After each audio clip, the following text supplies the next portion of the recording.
All right, let's just jump right in. We're going to tackle a really big idea today, and it's this. Understanding the structure of an argument, well, that's often way more important than just rushing to a judgment. It's all about learning to see the hidden framework, underneath all the noise. And to get us started, here's a question that really cuts to the heart of it. Is following Jesus the same as following the Pope? Now look, it doesn't matter what your faith is or if you even have one. The way you answer this actually reveals a ton about how you think about authority itself. Because that question, as simple as it sounds, it actually points to what the source material calls a foundational error. It really shows how trying to simplify a complex system of authority can lead to a huge misunderstanding.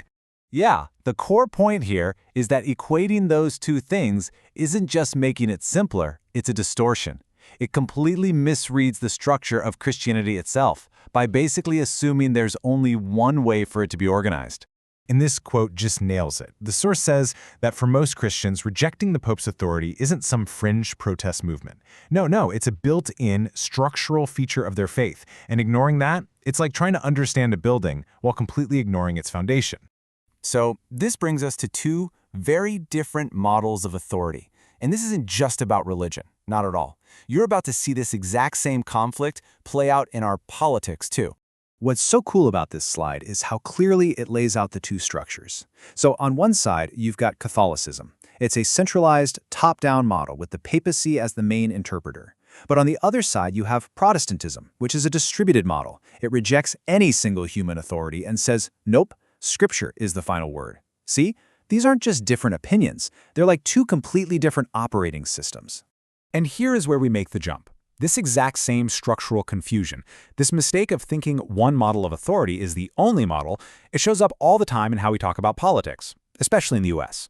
So often, people treat the president like they're supposed to be this central moral judge for the whole country, almost like a political pope who sets the nation's values.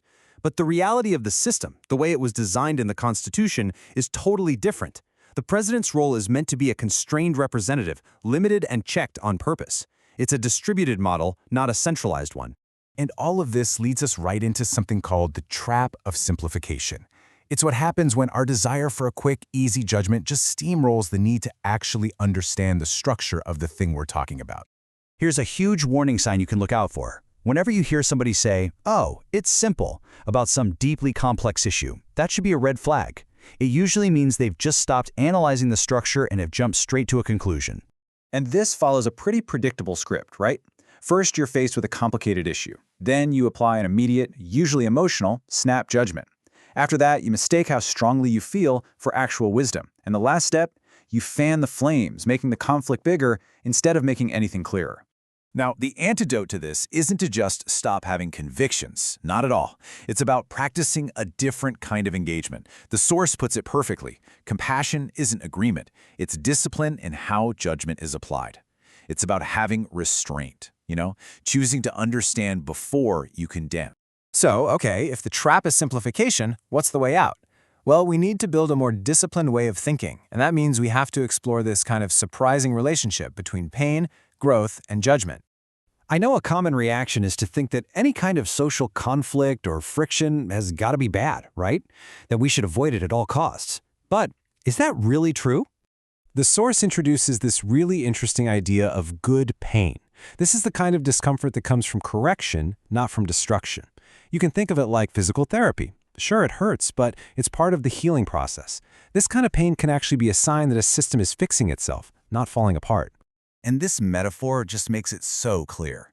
To heal right, a bone that was set badly might actually have to be re-broken. I mean, it's a painful, really difficult process, but it's the only way to get a true correction. And sometimes our social and political systems have to go through a similarly painful process to fix a much deeper problem. This all leads us to the final and most important takeaway. The key to moving beyond just reacting to everything is to start thinking in structures. So what are we moving away from, and what are we moving toward?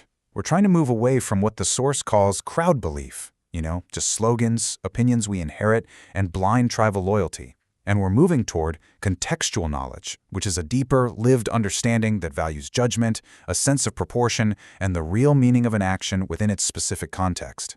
So, the whole point is to hold on to these crucial distinctions. Remember, Authority is not the same as truth.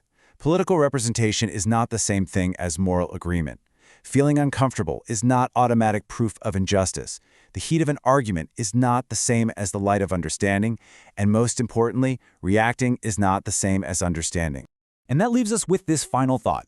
In so many of the conflicts we see today, maybe the real challenge isn't to just rush out and pick a side. Maybe the real work, the harder and more important work, is to first stop and actually understand the structure of the problem itself.